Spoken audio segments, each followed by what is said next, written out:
있습니다. 오늘은 다니엘서 5장 제목은 벨사살과 하나님의 통치 이렇게 이제 잡았습니다. 여기 다니엘서 5장에 나오는 이야기도 교회에 좀 오래 다닌 사람들은 한두 번 정도는 들어봤을 그런 이제 내용이에요. 우리 이제 한국과는 달리 미국에서는 성경이 어느 면에서 하나의 그 문학 작품으로 오랫동안 이제 사용이 되어 왔습니다. 1911년에 우리 킹제임스 성경이 나왔잖아요. 그 나온 이후로 인쇄술이 계속 이제 발전되면서 이제 책들이 나오기 시작했지만 책이 굉장히 귀했어요. 그래서 1900년대 시작이 되기 전까지 미국이나 아니면 영국 사람들에게 교과서 노릇을 했던 게 두 가지가 있다. 한 권이 킹제임스 성경, 다른 한 권이 필그림스 프로그레스, 우리말로 뭐라고 얘기하지?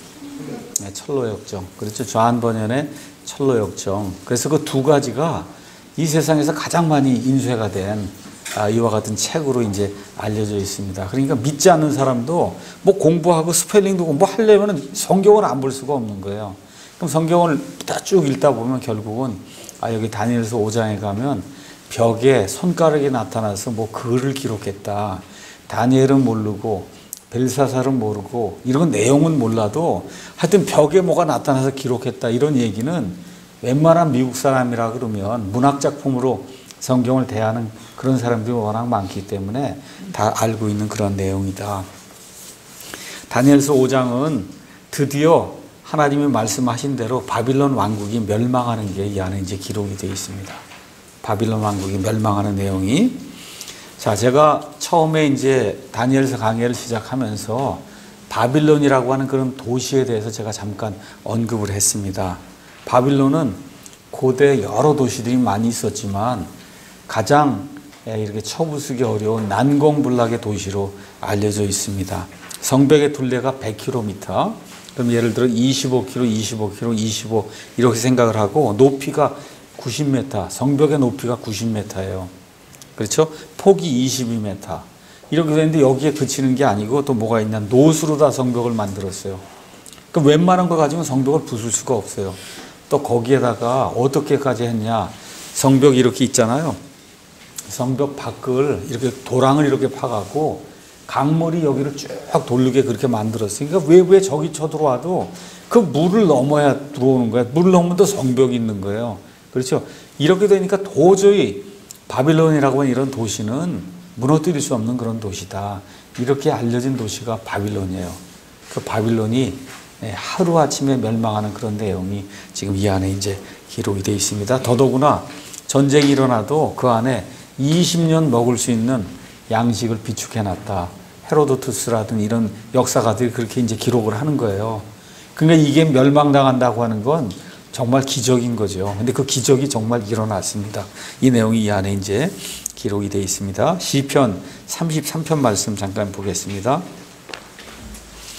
시편 33편 10절에서 11절 가서 보니까 주께서 이교도들의 계획을 무산시키시며 백성들의 계략들을 무효로 만드시는도다. 주의 계획은 영원히 서고 그분의 마음의 생각들은 모든 세대에 이르리로다. 여기 지금 다니엘서 5장도 하나님께서 역사를 주관하신다. 이런 내용을 이제 보여주고 있습니다. 그래서 다니엘서 2장에 그 형상이 나와요. 그 형상에 맨 위에 있는 머리 정금으로 되어 있는 게 바빌론이에요.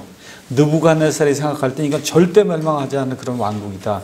이렇게 생각했지만 하나님이 그 왕국이 끝이 난다 그랬단 말이에요.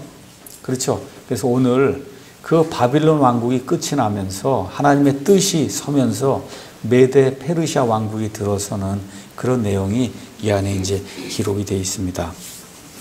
자, 5장 1절에서 4절 가서 보시면 벨사살이라고 하는 이 왕이 하나님을 무시하는 그런 내용이 이 안에 기록이 되어 있습니다. 자, 느부갓네살이라고 하는 이 위대한 왕은 앞에 있는 그런 내용들을 봐서는 철저히 회개하고 하나님께 경배했던 그런 왕인 것 같아요. 하나님이 그를 굉장히 사랑하신 것 같아요. 그렇게 사랑하니까 그렇게 여러 가지 일들을 통해서 그를 돌리시려고 노력하는 그런 모습이 이제 성경이 기록이 되어 있습니다. 그래서 세상의 역사와 여러 가지 이 기록들을 토대로 이렇게 볼 때 느부갓네살은 BC 562년경에 사망한 것으로 이제 그렇게 알려져 있습니다. 바로 그가 죽은 뒤에 그의 아들 에빌 무로닥이라고 하는 사람이 2년 동안 통치하고, 그 다음에 네리글리세아르라고 하는 사람이 4년 동안 이제 통치하고, 그 다음에 느부갓네살의 또 아들이 나보니두스라고 하는 그런 아들이 있었는데, 이 아들이 BC 556년부터 539년까지 대략 한 17년 동안 느부갓네살의 뒤를 이어서 이제 통치를 하게 됩니다. 여기 나오는 지금 벨사살이라고 하는 사람은, 여기에는 지금 느부갓네살의 아들로 되어 있는데, 성경에 가서 보시면 성경에 son이나 아니면 daughter는 꼭 자기 아들만 얘기하는 게 손자도 될 수 있고 증손녀도 될 수 있고 이렇게 될 수 있는 거거든요. 그래서 벨사살은 지금 나와 있는 그 나보니두스라고 하는 이 왕의 아들로서 이제 바빌론이 멸망하려고 하니까 메데 페르시아 이런 모든 지역의 사람들이 와서 바빌론 제국에 침략을 하는데, 그 침략하는 그런 일들을 하는 가운데 나보니두스가 전체 왕인데 이걸 끄기 위해서 전쟁터에 지금 나가 있는 가운데 바빌론 이 도시만은 자기 아들 벨사살을 지금 왕으로 얹어놓고, 그래서 이 바빌론 도시를 지켜라 이와 같은 책무를 주고, 이 왕은 지금 전쟁터에 지금 나가 있는 이런 상황 속에서 어떤 일이 생겼냐, 드디어 다리오라고 하는 이 메대 사람과 여러 사람들이, 페르시아 사람들, 메대 사람들이 와서 바빌론을 둘러싸기 시작한 거예요. 근데 이 안에 지금 앉아있는 이 느부갓네살, 이 벨사살이라고 하는 사람은 안심하고 있는 거예요. 왜 그래요? 아까 말씀드린 것처럼 성벽이 있으면, 성벽이 지금 높이가 90m에 여기 또 해자라고 하는 걸 파놔갖고 그다음 물을 다 집어넣었으니 이걸 어떻게 침략을 하겠어요? 안 되잖아요. 그러니까 그냥 느긋하게 지금 앉아있는 겁니다. 이런 상황 속에서 지금 벨사살에게 이와 같은 엄청난 벽에다 어떤 손가락이 나타나서 무언가를 기록하는 이런 일이 이제 생기게 된 겁니다. 자, 1절 읽겠습니다. 벨사살 왕이 자기의 귀족 1000명을 위하여 큰 잔치를 베풀고 그 1000명 앞에서 포도주를 마시니라. 지금 제가 말씀드린 대로 메대 사람 다리오가 중심이 된 연합군이 지금 바빌론 도시를 다 둘러싸고 있는데 지금 술잔치를 하고 있는 거예요. 술잔치를. 자, 이 벨사살 이 왕은 그의 할아버지 느부갓네살에게 하나님이 주신 경고를 전혀 염두에 두지 않았어요. 그 하나님이 느부갓네살에게 주신 그 형상의 그 꿈의 해석을 가서 보면 바빌론 다음에 메데 페르시아가 지금 일어난다 그러지 않았습니까? 그렇잖아요. 분명히 가르쳐 줬거든요. 특히 다니엘서 7장에 가서 보시면 메데 페르시아라고 아주 이름이 정확하게 나옵니다. 거기에. 그걸 전혀 알지 못하는 거예요. 이런 가운데 지금 술잔치를 벌이고 있는 거예요. 저와 여러분이 인생을 살다 보면 때를 잘 파악해야 될 때가 있다. 성경에 가다 보면 또 술잔치 하다가 망한 사람이 있어요. 여러분이 사무엘기상 25장에 가서 보면 나발이라는 사람이 나와. 나발. 그렇죠? 이 나발이 나오는데 나발의 아내 이름이 아비가일이에요. 이게 아비가일이 나중에 다윗의 아내가 되는 그런 내용이 여기 사무엘기상 25장에 기록이 되어 있어요. 다윗이 나발에게 사람을 보내서 내 이 소년들이 이 들에 있는 너의 양떼를 다 지켜줬으니 지금 우리가 지금 굉장히 곤궁하니 이 소년들이 먹을 것을 줘라. 그렇게 이제 보냈더니 나발이 뭐라 그래요? 나는 그런 사람 알지도 못한다. 그렇게 하면서 이 청년들을 내쫓는 그와 같은 일이 생기거든요. 그 얘기를 지금 아비가일이 듣고, 그리고 이 다윗과 그의 청년들을 위해서 먹을 것을 이제 마련해주고 이제 나오는 그런 내용이 사무엘기에 이제 기록이 되어 있어요. 사무엘기 가서 읽어보겠습니다. 상 25장. 사무엘기상 25장 36절에서 38절. 아비가일이 겨우 불을 끄고 다윗이 다 죽이겠다고 하는 거, 그걸 다 지금 막아놓고 25장 36절. 아비가일이 나발에게 돌아왔는데, 자기 남편 지금 나발이거든요. 그래서 나발에게 돌아왔단 말이에요. 보라, 그가 왕의 잔치 같은 잔치를 집에서 열고 크게 취하였으므로 나발의 마음이 그의 속에서 즐거워하였더라. 지금 죽게 된 판국에 지금 자기 부인이 가서 통사정을 해갖고 지금 죽임을 지금 면하고 있는 그런 상태인데 집에서는 지금 술잔치를 하고 있는 거예요. 그러므로 그녀가 동틀 때까지는 적든 많든 그에게 아무것도 말하지 아니하니라. 그러나 아침에 나발이 포도주에서 깬 뒤에 그의 아내가 그에게 이 일들 내가 가서 통사정해서 당신 살아나게 됐다 이런 얘기를 하며 그의 마음이 그의 속에서 죽어 그가 돌처럼 되었고 열흘쯤 뒤에 주께서 나발을 치심에 그가 죽으니라. 이래서 나발이 죽고 그래서 아비가일이 다윗의 아내가 되는 그런 내용이 이제 이 안에 기록이 되어 있거든요. 지금 세상이 어떻게 돌아가고 지금 때가 어떻게 된 거 지금 정확하게 깨달아야 될 때 여기 벨사살이나 지금 여기 나발처럼 지금 술잔치를 벌리면 곤란하다는 거예요. 그러니까 저와 여러분이 세상 살다 보면 하나님으로부터 경고가 올 때가 있다. 잘 기억해야 돼요. 히브리서 12장 가서 보시면 하나님은 자기 자식들에게 징계를 주신다고 했어요. 한번 생각해 보세요. 내 아이가 아닌데 제가 아무리 잘못해도 내가 징계할 필요가 있어요? 없어요. 징계는 내 아이에게만 하는 거예요. 그래서 거기 히브리서 12장 가서 보니까 징계가 없으면 사생하라 그랬어요. 사생아. 내 아이가 아니고 그러니까 사생하니까 징계 안 하는 내 아이는 잘못하고 나면 징계한다는 거예요. 하나님이. 그러니까 저와 여러분이 하나님의 아들, 딸로서 심각한 죄를 지으면 그러면 징계가 반드시 와야 돼. 그게 없으면 그리스도인이 아니라는 뜻이에요. 그런 징계가 오면 빨리 깨달아 알아야지. 술잔치를 벌이면 안 된다. 지금 그 얘기를 하는 거예요. 지금 여기 벨사살도 지금 하나님의 경고가 주어졌잖아요. 페르시아가 이제 온다고 다 얘기까지 다 됐잖아요. 다 무시하고 지금 페르시아 메대 군사들이 지금 성벽을 다 둘러싸고 있는데 술잔치를 벌이고 있으니 하나님의 심판이 임한 거를 깨달아야 그래야 돌이킬 수 있는 그런 사람이 되는 거다. 자, 2절에서 4절 가서 보니까 벨사살이 포도주를 맛보며 명령하여 자기 아버지 느부갓네살이 여기 아버지도 마찬가지인 거예요. 꼭 바로 위에 있는 아버지가 아니라 그 위에도 다 영어로는 아버지라고 이제 표현할 수 있고 히브리 말도 마찬가지입니다. 느부갓네살이 예루살렘의 성전에서 탈취한 금그릇들과 은그릇들을 가져오라고 하였으니 이것은 왕과 그의 통치자들과 아내들과 첩들이 그것들로 마시려 함이었더라. 이에 그들이 예루살렘에 있던 하나님의 집의 성전에서 탈취한 금그릇들을 가져오매 왕과 그의 통치자들과 아내들과 첩들이 그것들로 마시더라. 그들이 포도주를 마시고는 금과 은과 놋과 쇠와 나무와 돌로 된 신들을 찬양하니라. 이 벨사살이라고 하는 사람이 하여튼 돈 거죠. 그 순간에. 이게 도대체 그것도 신들도 여러 신이 있고 신전에 다른 신들, 다른 나라의 신들의 집기들도 지금 가져다 놨을 텐데 지금 여호와 하나님께 이 경배 드릴 때 쓰던 그 집기들을 가져다가 그리고 지금 술을 마신 다음에 또 뭐라고 그랬어요? 거기 가서 보니까 금과 은과 놋과 쇠와 나무와 돌로 된 신들을 찬양했다. 말 그대로 하나님을 멸시하고 무시하고 조롱하는 그와 같은 일이 지금 이 시간에 이제 발생하게 된 겁니다. 그러나 하나님께 무례하게 행한 거예요. 하나님께 무례하게 행했다.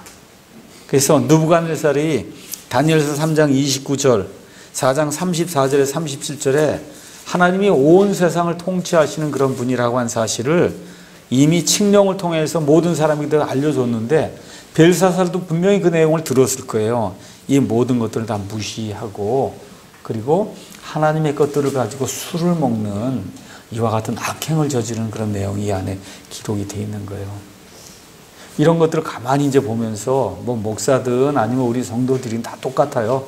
사람들은 시간이 지나면 중요한 것들을 곧장 잊어버리기 쉽습니다.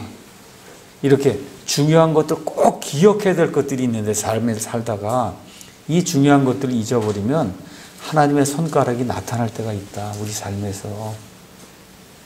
나라에서도 마찬가지고 우리 이제 미국이 1776년도에 하나님의 은혜로 영국에서 독립을 했어요.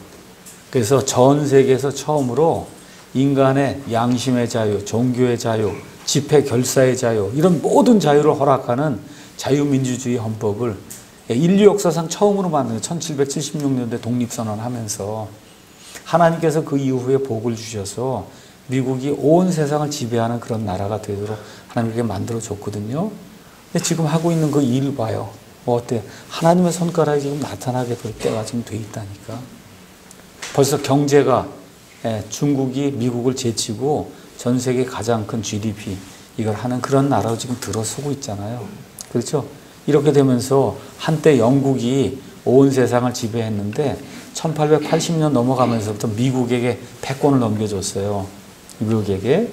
그래서 미국이 그 영국의 뒤를 이어 전 세상 지배했잖아요. 영국은 이미 다 하나님의 손가락이 나타났고 이미 심판받아서 믿는 그리스도인을 찾기가 어려운 그런 상태로 지금 돼 있고, 미국도 마찬가지예요. 그래서 하나님이 킹제임 성경을 보존해주고 그 일들을 할 수 있도록 하나님이 해주셔서 전 세계에서 가장 강력한 바이블 빌리버들이 모여 사는 이와 같은 그런 나라, 성경을 보존하고 성경 그대로 믿는 것을 실천하는 그러한 인간 국가들 중에 가장 좋은 그런 나라로 하나님 만들어줬는데, 지금 하고 있는 일이 하나님을 대적하는 일에서 최앞장, 제일 앞장서는 나라가 지금 미국이 됐잖아요. 그럼 뭘 기억해야 되냐? 하나님의 손가락이 이제 임할 때가 됐구나. 한국도 마찬가지예요. 50년 전에 우리 뭐 대협이랑은 여기 존재하지도 않았겠지만 50년, 지금부터 한 40년 전 이렇게만 해도 겨울 되면 겨우 밥 끓여가지고 김치 찢어갖고 그렇게 먹고 그랬어요. 인천에 사는 사람 꿀꿀이죠. 미군 부대에서 나오는 거 그런 거 먹고 그러고 살았다고. 그렇게 살던 때가 엊그제 같은데 하나님이 우리와 함께 하셔서 세계 10대 경제 강국이 지금 된 거예요. 그런데 그거 하고 나니까 어때요? 하나님을 대적하는 데 있어서 한국 사람처럼 또 악랄하게 대적하는 사람이 별로 없어요. 그럼 또 뭘 기대해야 되냐? 하나님의 손가락이 나타날 때가 되지 않았는가. 세계 역사가 그렇고 그 다음에 이스라엘의 역사가 그렇고 성경의 역사가 그거를 이야기하고 있다. 그러니까 저와 여러분이 기도해야 되는 거예요. 하나님께 우리를 불쌍히 여겨달라고 그렇게 기도해야 돼요. 우리가 할 일은 그것뿐이 없는 거예요. 자, 그래서 하나님의 이제 심판이 선고가 되는 내용이 5절에서 9절 나와 있습니다. 바로 그때 사람의 손에 손가락들이 나와서 등잔대 맞은편에 왕궁의 회출한 벽에 글을 쓰는데 왕이 글을 쏘는 손의 일부를 보니라. 갑자기 여기다 등을 켜놓고 해갖고 막 연회를 벌이고 있는데 사람의 손이 나타난 거예요. 그래서 저기 회칠한 하얀 벽에다가 글을 쓰기 시작하는데 왕이 손을 본 겁니다. 진짜 손이 보인 거예요. 이게 뭐 나타나서 쓰니까. 그때 왕의 안색이 변하고 그가 자기 생각들로 말미암아 근심함으로 그의 허리뼈 마디들이 풀리고 그의 무릎이 서로 부딪히며 무릎이 그냥 막 부딪히고 허리뼈가 완전히 사람이 혼비백산한다고 얘기하는 거죠. 우리가 이렇게 된 거예요. 왕이 아마 귀공자로 자라지 않았겠어요. 그러니 이 궁중 안에서만 자라고 이렇게 했는데 이런 무서운 일을 보니까 너무 놀라게 된 겁니다. 왕이 크게 소리를 질러 별을 살피는 자들과 갈대아 사람들과 점쟁이들을 데려오게 하고는 바빌론의 지혜자들에게 말하여 이르되 누구든지 이 글을 읽고 그것의 해석을 내게 보이는 자에게는 내가 주홍색 옷을 입히고 금목걸이를 그의 목에 걸어주며 왕국의 셋째 치리자로 삼으리라. 지금 이렇게 이제 이야기가 나오고 있습니다. 자, 이 손가락이라고 하는 것, 특히 여기 이제 하나님의 손가락이 이제 나타난 건데, 성경 가서 보시면 하나님의 손가락은 많은 경우 하나님의 권능, 하나님의 권능을 이제 표현한 그런 말로 표현이 되어 있어요. 출애굽기 8장 찾지는 않겠습니다. 가서 보시면 모세가 티끌을 들어서 하늘로 올리니까 이가 되거든요. 이로 변했어요. 사람들을 괴롭히는 이. 40년, 50년 전에 이가 많았다고 우리 한국에도. 지금 이가 없지만 그런 이가 있어서 이가 변하니까 이집트의 마술사들이 이것은 하나님의 손가락이다. 어떻게 티끌을 올렸더니 그게 다 이가 되느냐. 또 출애굽기 31장 18절 거기 가서 보시면 하나님이 두 돌판에 하나님의 명령들 10가지를 적어주셨는데 그거 가서 보니까 하나님이 하나님의 손가락으로 직접 기록을 해놓은 거다. 그렇게 이야기하고 있습니다. 시편 8편 3절 가서 보니까 이 우주공간에 있는 모든 하늘에 있는 천체들 있잖아요. 그것이 하나님이 하나님의 손가락으로 지으신 작품이다. 그렇게 이야기하고 있어요. 하나님이 손가락으로 지으신 작품. 또 누가복음 11장 20절 가서 보면 예수님께서 내가 하나님의 손가락으로 이 일들, 이 마귀들을 내쫓는다라고 이제 이야기를 하면서 하나님의 손가락, 하나님의 권능 이렇게 표현하는데 마태복음 12장 28절 가서 보면 똑같은 구절이 가서 보면 하나님의 손가락을 하나님의 영이라고 표현하고 있어요. 하나님의 영. 그러니까 하나님의 손가락이라는 그런 것은 성경에 가서 보면 하나님의 권능, 그 다음에 하나님의 영 이런 거를 표현하는 그와 같은 말이다. 이걸 이제 우리가 알 수가 있습니다. 자, 그래서 하나님의 손가락이 이게 사람의 형체를 띠고 지금 그러고서 여기 나타나서 글을 쓰는 이런 내용이 이 안에 이제 기록이 되어 있는 겁니다. 자, 여기도 마찬가지로 벨사살이 지혜자들을 불러요. 근데 이 지혜자들이 그 글을 읽고 해석을 할 수 없는 거예요. 그렇죠? 자, 그러면 여기 다니엘을 이제 부르는 내용이 이제 또 나오는데 여러분 한번 생각을 해보세요. 지금 다니엘이 몇 차례 등장을 하는데 다니엘이 그날의 왕같이 보이잖아요, 이게. 그죠? 지금 왕이 아니에요. 지금 쫓겨나서 지금 포로 생활하는 사람인데 거기 나라를 지배하는 사람들이 와서 다니엘에게 묻는 거예요. 그렇죠? 이런 것들을 저와 여러분이 잘 기억하면서 비록 이스라엘 백성이 우상 숭배를 하다가 그 땅에서 쫓겨나서 이방 땅으로 지금 쫓겨나 있는 그런 상태지만 그 이방 땅에서도 하나님의 백성이 있는 한 하나님께서 하나님의 백성을 통해 자신의 위엄을 드러내신다는 거예요. 그러니까 저와 여러분이 이 땅에 지금 세상 속에 살고 있잖아요. 그렇죠? 이 안에 하나님의 백성으로 우리가 살고 있는 한 하나님이 우리를 통해서 하나님의 위엄을 드러내신다. 하나님의 권능을 드러내신다는 그런 사실을 기억하셔야 돼요. 우리가 지금 킹제임스 성경을 온 세상에 알리기 위해서 애를 써요. 이거 지금 별거 아닌 것 같아요. 계란으로 바위를 치는 것 같아요. 그럼에도 불구하고 우리 하나님의 백성들이 살아서 움직이며 하나님의 일을 하고자 애쓸 때 바빌론 포로 생활을 가 있는 그 백성들 가운데 다니엘을 통해서 하나님의 위엄이 나타나는 것처럼 우리 별거 하는 것 같지만 이런 사람들을 통해서 하나님의 말씀과 하나님의 이 말씀 그 다음에 하나님 자신의 위엄이 우리를 통해서 드러날 줄로 믿습니다. 그래서 믿는 사람들이 있는 곳에서 하나님의 영광이 나타난다. 특히 우리 젊은 청년들이 지금 다니엘은 젊어서부터 그와 같은 일을 하다가 지금은 다니엘이 지금 나이가 얼마쯤 되냐 80세쯤 된 거예요. 80세. 그난 70년이 지나갔으니까 이런 상태에서도 젊어서부터 하나님의 영광이 그를 통해서 드러나고 나이가 들어서까지도 그를 통해서 하나님의 영광이 드러나는 이런 내용이 이 안에 지금 기록이 되어 있는 거다. 자, 10절에서 12절 이제 가서 풀라고 하는데 이걸 풀 수 있는 사람이 아무도 없는 겁니다. 거기 가서 보니까 8절에 그때 왕의 모든 지혜자들이 들어왔으나 그들이 능히 그 글을 읽지 못하며 왕에게 그것의 해석을 알려주지도 못하더라. 이에 벨사살 왕이 크게 근심하여 그에게서 안색이 변하였으므로 그의 귀족들도 놀라니라. 10절에 이제 왕비가 왕과 왕의 귀족들의 말로 인해 잔치하는 집으로 들어와 말하여 이르되 오 왕이여 영원토록 사시옵소서. 여기 나오는 왕비는 아마 왕의 어머니일 것이다. 대부분의 주석가들이 그렇게 이제 이야기를 합니다. 왕의 생각대로 말미암아 근심하지 마시오며 왕의 안색을 바꾸지 마소서. 왕의 왕국이 한 사람이 있는데 그 속에는 거룩한 신들의 영이 있나이다. 또 똑같은 얘기가 나오는 거예요. 왕의 아버지 시대에 빛과 명철과 신들의 지혜 같은 지혜가 그에게서 발견되었나이다. 내가 말하노니 왕의 아버지 느부갓네살 곧 왕의 아버지 되신 그 왕께서 그를 마술사들과 별을 살피는 자들과 갈대아 사람들과 점쟁이들의 우두머리로 삼으셨느니라. 이 얘기가 되는데 나이가 80쯤 됐으니까 이제 공직에서는 물러난 것 같아요. 그렇죠? 이렇게 됐어요. 그리고 과거에는 우두머리로 지냈는데 지금은 이제 시금식으로 얘기하면 은퇴를 한 거죠. 은퇴했는데 아무도 이 꿈도 이 글을 써서 한 걸 해석을 하지 못하니까 천상 그 다니엘을 데리고 와야만 이 문제가 해결될 것 같습니다. 왕비가 이야기하는 그런 내용이 있습니다. 왕이 벨드사살이라는 이름을 준 바로 그 다니엘에게는 뛰어난 영과 지식과 명철과 꿈을 해석하는 것과 어려운 글귀를 밝히 보여주는 것과 의문을 푸는 것이 있었나이다. 이제 다니엘을 부르소서.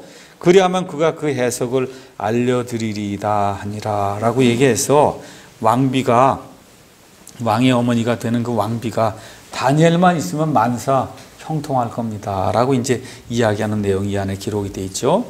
자, 그런데 벨사살도 다니엘에 대해서 들어본 적이 있을까요? 없을까요? 지금 70년 동안 살았으니까, 그렇잖아요.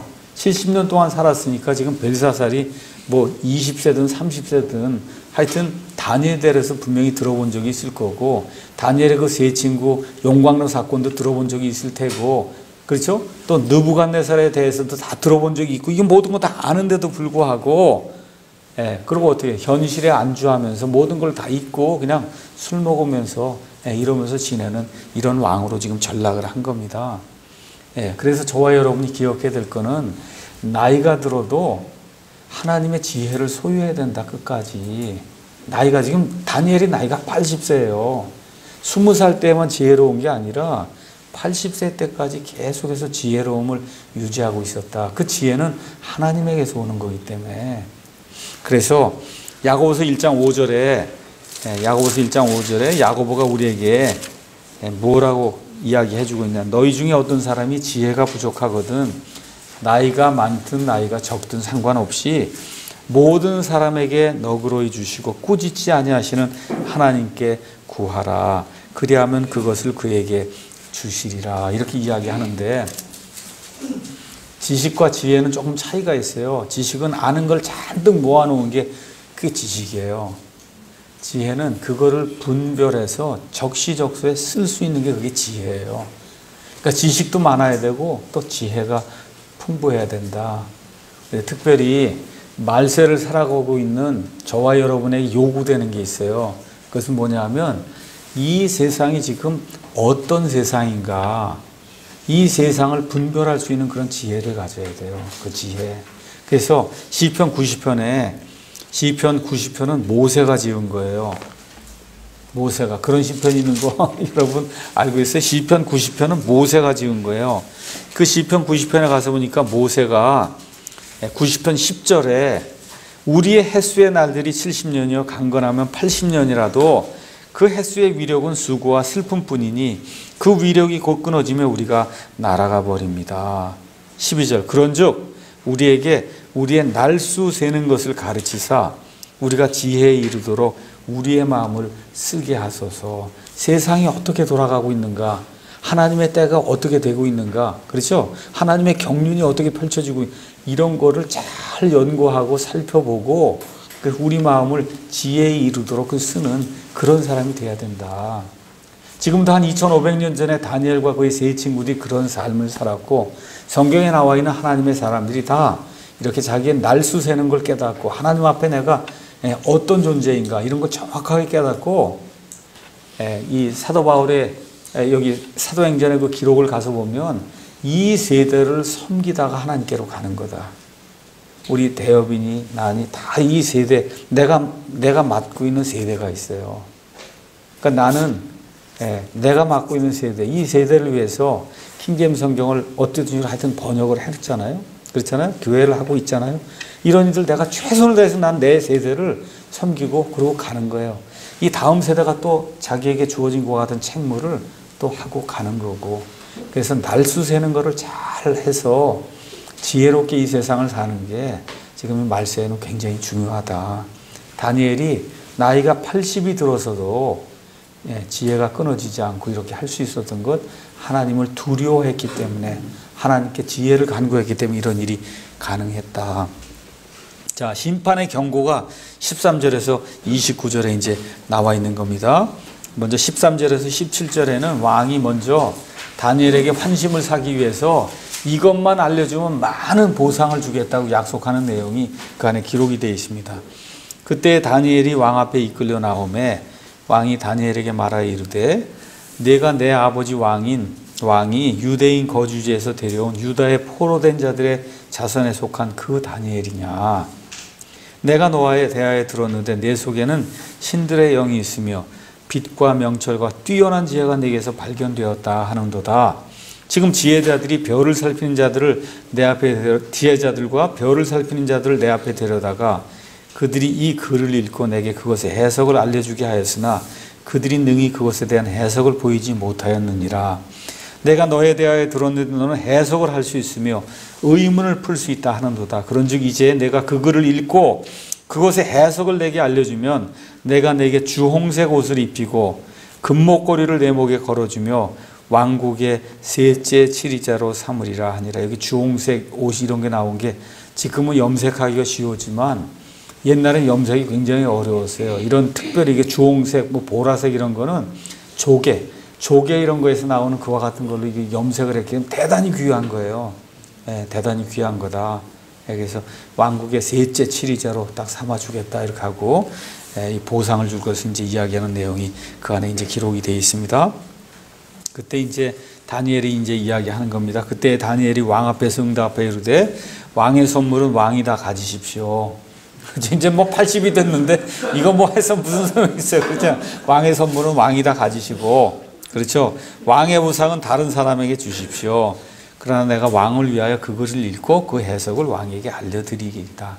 내가 이걸 뭐 받든지 안 받든지 그에 상관없이 최선을 다해서 하나님이 내게 알려주신 그걸 읽고 그리고 그 해석을 알려드리겠습니다. 그렇게 이제 이야기하는 겁니다. 그러면서 다니엘이 여기서도 왕 앞에 왕을 존중히 여기는 그런 그 모습을 취하면서도 진실을 알리는 데 있어서는 추호도 거짓말을 하거나, 그렇죠? 왕이 이걸 알게 되면 혹시 어떻게 돼 이런 거 생각하지 않고 있는 그대로 진실을 알리는 그런 모습이 이 안에 이제 기록이 되어 있습니다. 자, 그러면서 뭐라고 이제 이야기하느냐? 18절에 오 왕이여 지극히 높으신 하나님께서 왕의 아버지 느부갓네살에게 왕국과 위엄과 영광과 존귀를 주셨나이다. 그러니까 이 세상의 모든 통치 권력은 하나님이 주시는 거다. 하나님이 그분께서 그에게 주신 위엄으로 인하여 모든 백성들과 민족들과 언어들이 그 앞에서 떨고 두려워하였나이다.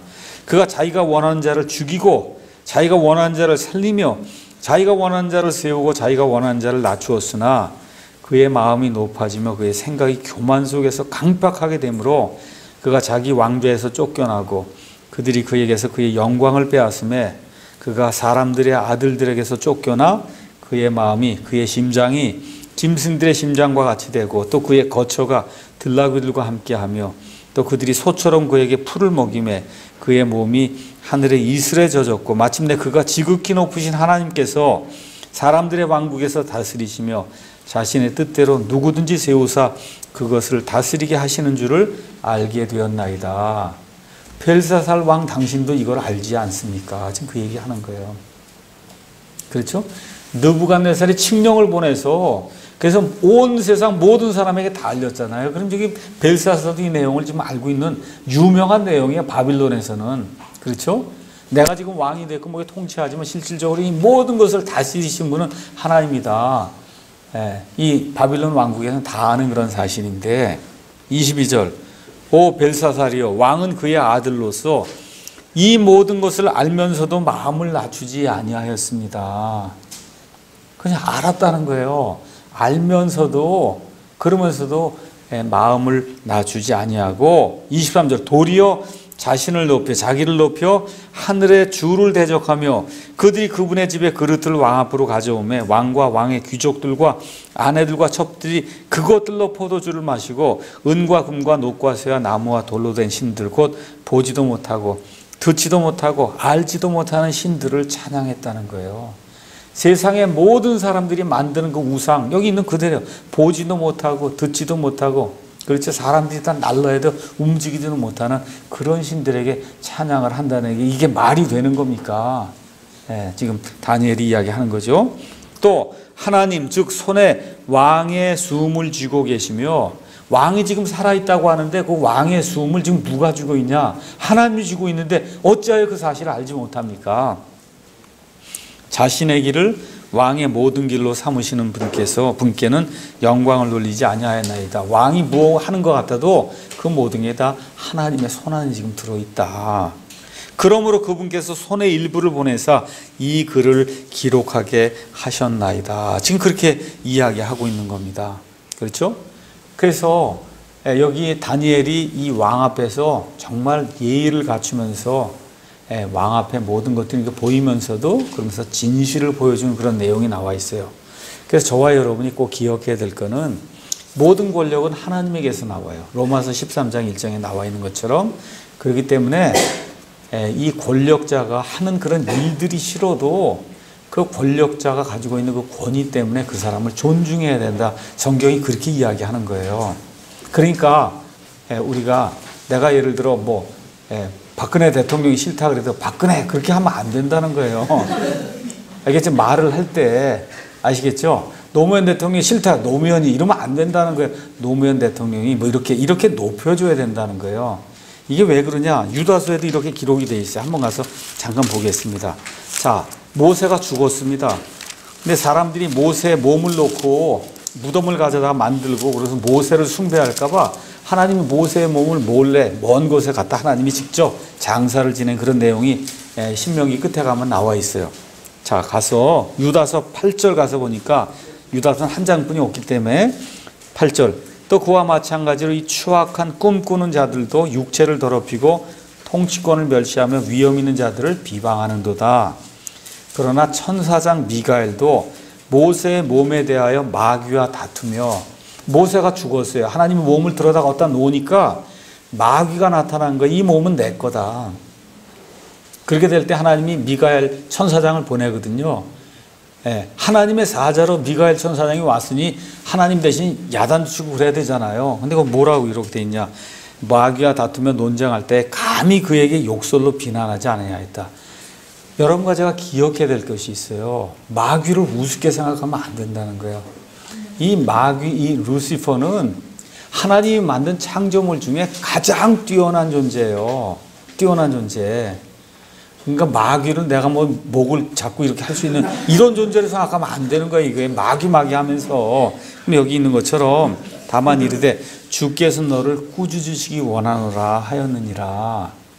무슨 얘기인지 알죠? 심지어 이 마귀마저도 이 미가엘이 가고 그렇게 안 했다는 거예요. 그러니까 저와 여러분이 세상에 권력을 가지고 있는 그런 사람들, 이런 사람들 호칭 같은 거 부를 때 잘 해야 된다. 지금 여기 다니엘도 지금 그렇게 하고 있는 거거든요. 자, 그래서 왕은 다니엘을 잘 몰랐지만 다니엘은 왕의 과거를 잘 알고 있는 그런 사실이 안에 이제 기록이 되어 있습니다. 자, 느부갓네살 왕이 뼈저리게 느낀 사실이 있어요. 7년 동안 짐승처럼 지내는 가운데. 그 뭐예요? 내가 이 모든 왕국을 이룬 게 아니라 하늘의 하나님이 모든 걸 이루어 주시는구나. 그리고 어떻게 했어요? 그걸 칙령으로 만들어서 온 세상에 보냈잖아요. 근데 벨사살이 그걸 무시한 다음에 어떻게 하나님 아예 멸치까지 해요. 어떻게 하나님께 예배 드릴 때 쓰는 그 그릇들을 가져다 거기다 포도주를 담아서 마시고 그리고는 술에 취해 갖고는 바빌론의 잡신들을 찬양하는 이와 같은 엄청난 악한 일들을 이제 행한 거죠. 그래서 벨사살은 한마디로 뭘 몰랐냐? 자기에게 주인이 있다는 걸 몰랐다. 이 세상에 너무나 많은 사람들이 돈도 많고 권력도 많이 가지고 있는 그런 사람들이 벨사살하고 지금 똑같아요. 똑같아. 자기 힘으로 뭐가 다 된 걸로 아는데 빌 게이츠도 뭐 다 자기 힘으로 된 걸로 안다고. 스티브 잡스도 자기 힘으로 다 된 줄 아는데 하나님이 데리고 가니까 아무것도 아니잖아요. 그렇잖아요. 이런 일이 생긴다. 그래서 지금 벨사살이 자기에게 주인이 있다는 걸 깨닫지 못할 때 하나님이 그 사실을 알려주는 내용이 이 안에 기록이 되어 있는 겁니다. 그래서 제가 여러분에게 또 제 자신에게 묻는 거예요. 우리는 어떤가? 우리는 과연 우리에게 창조주 하나님이 우리의 주인으로 계신다는 그 사실을 확실히 인식을 하고 삶을 사는 가운데 정말 하나님 보시기에 깨끗한 그런 일을 하면서 사는가? 엊그젠가 어디서 책을 읽는데 그 얘기를 하더라고요. 아마 로크맨 목사님이었던 것 같아. 그 목사님이 자기가 90평생 동안 사는 가운데 예수님 믿은 이후로 한 가지 작정한 게 있다 그래요. 옷을 사든지 차를 사든지 뭘 하든지 항상 그리스도의 심판석을 생각하며 살았다. 아시겠어요? 나도 그러고 보니까 굉장히 회개가 되더라고. 안경 하나를 하고 뭘 하더라도 이게 그리스도의 심판석에서 하나님께 회개 보고할 거를 내가 생각하고 그러고선 차도 사고 집도 사고 안경도 사고 옷도 사고 그랬다는 거예요. 나 그 말 자체가 너무 좋은 거라 그게 얼마나 그 멋있는 말이에요. 하나님을 생각하고 그러고선 내가 지금까지 살았다. 너무 좋은 말인 것 같더라고. 특히 이 목사 같은 경우에 뭐 하나님 일을 한다고 할 때 이거 까딱 잘라 못하면 자기 일을 하는 거거든요. 이게 그러니까 정신을 똑바로 차리기 위해서 정말 그리스도의 심판석이 내 앞에 있구나 이 생각을 하고 하나하나 결정을 내려야 되는 게 아닌가. 자, 25절에서 이제 29절에 주님의 경고가 이제 나와 있습니다. 기록된 글은 이것이니 곧 메네 데겔 우르바신이니이다. 메네 데겔 우르바신. 우르바신 뒤에 나오는 베레스라고 하는 그런 말이 있는데 베레스의 복수가 우르바신이에요. 자, 우바르신, 그것의 해석은 이러하니 메네는 하나님께서 왕의 왕국을 세셔서 그것을 끝내셨다는 거다. 하나님이 달았다는 거예요. 하나님이 왕국을 다 이렇게 카운트했다는 거예요. 돈 세듯이 카운트를 다 해서 그걸 끝냈다. 이제 끝내고 있는 중이 아니라 끝이 났다는 거예요. 이미 데겔은 왕을 저울에다니 부족함이 있다는 것이며 부족함이 있다는 겁니다. 베레스는 왕의 왕국이 이미 나뉘어져서 메대 사람들과 페르시아 사람들에게 이미 주어졌다는 거예요. 주어질 것이 아니라 이미 주어졌다. 그 얘기를 지금 이야기하고 있는 겁니다. 자, 그래서 여기 나타난 그 글은 아마 이 히브리 사람들이 쓰던 아람어라고 하는 그런 말이 아니었겠냐. 우리가 이제 추측을 해볼 수 있습니다. 하지만 어쨌든 그것이 뭐라고 나타나든 어쨌든 해석을 해야 되는데 이 네 글자를 다니엘이 이제 해석하는 그런 일이 이제 생기죠. 다시 말해 바빌론의 시대는 하나님이 다 계수했다는 거예요. 끝이 났다는 겁니다. 다시 한번 말씀드리지만 끝이 나고 있거나 아니면 끝이 날 게 아니라 이미 끝이 났다. 그렇죠? 그래서 다른 사람에게 주어졌다는 거예요. 자, 그렇게 되면서 경고가 이제 주어지는 끝이 이미 났다는 거예요. 느부갓네살의 경우에는 하나님이 그를 사랑하셔서 경고를 주시고는 기회를 주셨어요. 다시 회복할 수 있는 기회. 근데 벨사살에게는 회복할 수 있는 기회가 오지 않았어요. 바로 그날 이 손가락이 나타난 바로 그날 술 먹고 취한 바로 그날에 벨사살이 죽임을 당하는 그런 일이 그 안에 이제 기록이 되어 있습니다. 자, 그래서 심판의 성취가 30에서 이제 31절에 나와 있습니다. 여기 29절에 이제 이에 벨사살이 명령하며 그들이 다니엘에게 주홍색 옷을 입히고 금목걸이를 그의 목에 걸어주며 그에 관해 포고를 내려 그가 왕국의 셋째 지휘자임을 알리니라. 자, 원래 이제 주기로 했던 거 모든 거 한 이후에 바로 그날 밤에 갈대아 사람들의 왕 벨사살이 죽임을 당하고 메대 사람 다리오가 그 왕국을 취하였는데 그때 그는 62세 가량이었더라. 이렇게 이제 기록이 되어 있습니다. 이렇게 되면서 바빌론이 멸망하는 내용이 이 안에 기록이 되어 있습니다. 역사적으로는 BC 539년에 이 메대 사람 다리오에 의해서 이 바빌론 왕국이 이제 멸망을 당합니다. 자, 유다의 바빌론 포로가 언제 시작이 됐냐 하면 BC 606년에 시작이 됐어요. 606년. 그때 다니엘이 끌려온 거예요. 606년에. 한 10살이나 15살쯤 돼서 끌려온 거예요. 그래서 지금 얼마쯤 지났냐 하면 67년쯤 지난 거예요. 근데 바빌론 포로 생활이 몇 년 간다 그랬어요?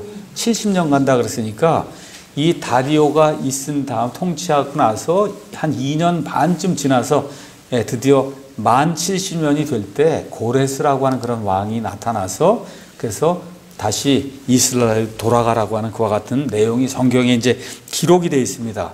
자, 그러면 여기 나오는 고레스, 그 다음에 다리오 이런 사람은 누군가?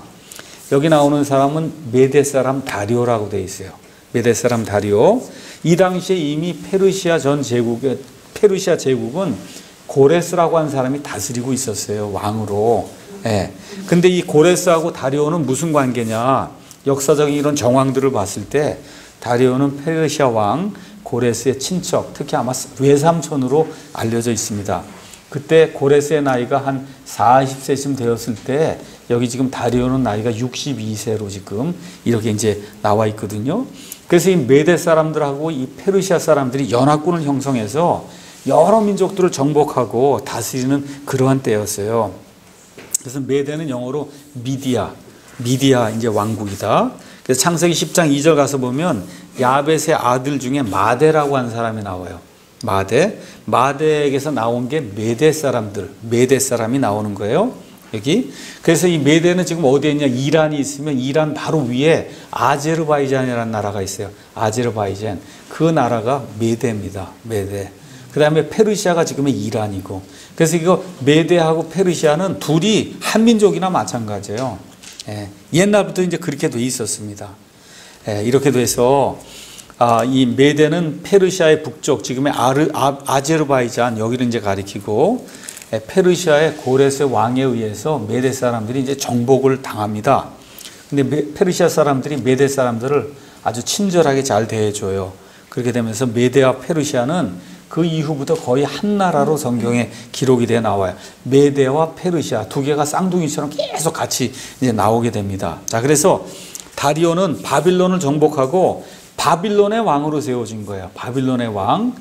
전체 나중에 바빌론, 메대, 페르시아가 전체가 하나의 페르시아 왕국으로 딱 세워진 건 고레스에 의해서 전체가 통합이 되면서, 이렇게 되면서 이 고레스 왕이 이 다리오 이후에 한 3년 이후에 모든 걸 통합하면서, 그러면서 이 유대 민족이 예루살렘으로 돌아가서 성전을 지으라고 하는 그와 같은 칙령을 내립니다. 이런 내용이 에스라 1장 1절에 거기 이제 나오고 있습니다. 자, 그러면 바빌론이 어떻게 멸망했냐? 아까 제가 뭐라 그랬어요? 바빌론 난공불락이라 그랬잖아요. 근데 이게 바빌론이 하나 문제가 있었어요. 뭐냐면 바빌론이 이렇게 있으면 여기 해자를 팠다 그랬잖아요. 그래서 물을 집어넣는데 그 물을 집어넣으려면 물이 많아야 되잖아요. 그 바빌론 도시 자체를 유프라테스 강 위에 세워놓은 거예요. 이 도시를. 그래서 물을 집어넣고 이렇게 했는데 이 메데 페르시아 사람들이 강의 상류를 막아버렸습니다. 이게 막으니까 어떻게 돼요? 물이 다 빠져나가잖아요. 그렇게 돼서 강바닥을 걸어갖고 그 도저히 생각을 못한 거예요. 이 바빌론 사람들이 강바닥을 걸어서 그렇게 들어가서 그래서 바빌론 막 술 취하고 있는 이런 사람들을 다 잡아 죽이고, 그리고 결국은 이 바빌론을 멸절시켰다고 헤로도투스나 이런 사람들의 그 기록이 우리에게 이제 이야기를 해주고 있습니다. 자, 그래서 바빌론의 완전한 멸망은 이사야서 13장, 14장, 그 다음에 21장, 47장에 나와 있고, 예레미야 50장, 51장에 이와 같은 멸망이 아주 굉장히 길게 기록이 되어 있습니다. 그 이유는 뭐냐? 하나님이 유대인들을 징벌하기 위해서 바빌론을 사용했는데 바빌론이 너무나 유대인들을 많이 학대했다는 거예요. 그런 내용이 예레미야 50장 33절에서 34절에 이제 나오게 됩니다.